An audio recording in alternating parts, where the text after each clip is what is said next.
Hello viewers, আসসালামু আলাইকুম।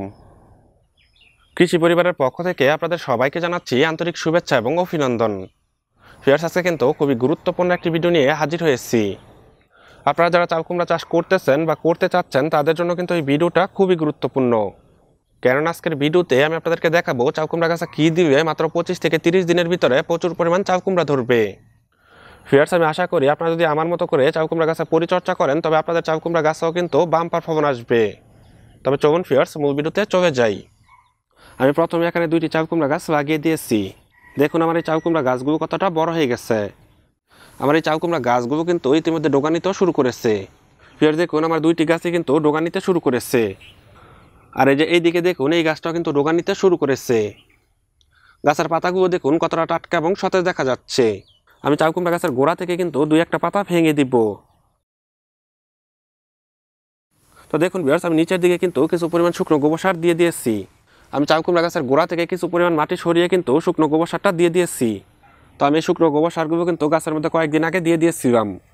আমি কিন্তু এই গাছের মধ্যে এখন পর্যন্ত তেমন কোনো পরিচর্যা করিনি।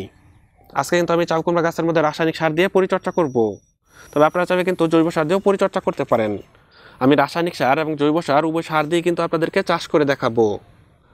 এখন আমি প্রথমে দিয়ে দিব কিছু পরিমাণ টিএসপি সার। তো দেখুন ভিউয়ার্স, এই জায়গায় আমি কিছু পরিমাণ টিএসপি সার নিয়ে নিয়েছি। আমি এখানে 7 থেকে 8 গ্রামের মতন টিএসপি সারটা দিয়ে দিব। আর এই টিএসপি সারটা কিন্তু গাছের গোড়া থেকে একটু দূর দিয়ে দিব।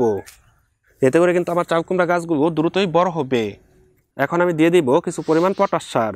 তো দেখুন ভিউয়ার্স, আমি এখানে কিছু পরিমাণ পটাশ সার কিন্তু নিয়ে নিয়েছি। আমি এখানে 3 থেকে 4 গ্রামের মতন পটাশ সারটা দিয়ে দিব। এই পটাশ সার কিন্তু গাছের মধ্যে দ্রুত ফুল ফল আনতে সাহায্য করে।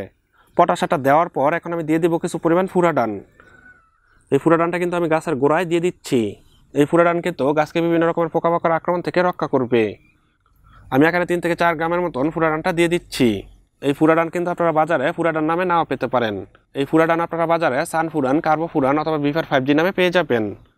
এখন আমি দিয়ে দিব কিছু পরিমাণ ইউরিয়া সার। অঞ্চলভেদে এই সারকে সাদা সার অথবা লবণ সারও বলা হয়ে থাকে। এখানে আমি 4 থেকে 5 গ্রামের মতন ইউরিয়া সারটা দিয়ে দিব।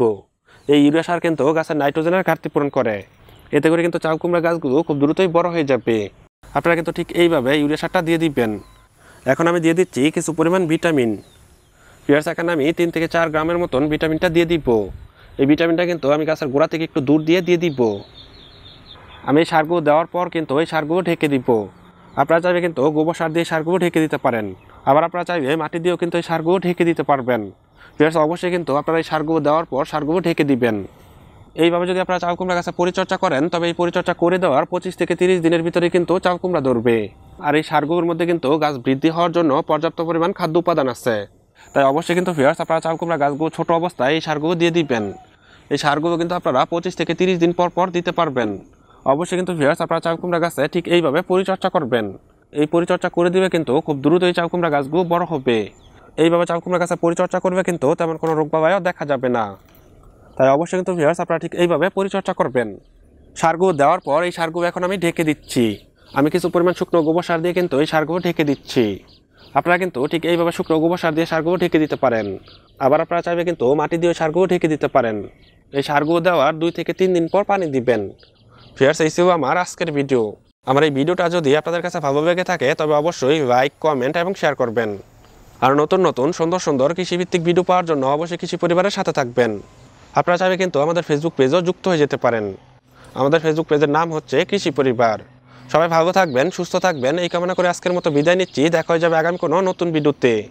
আসসালামু আলাইকুম।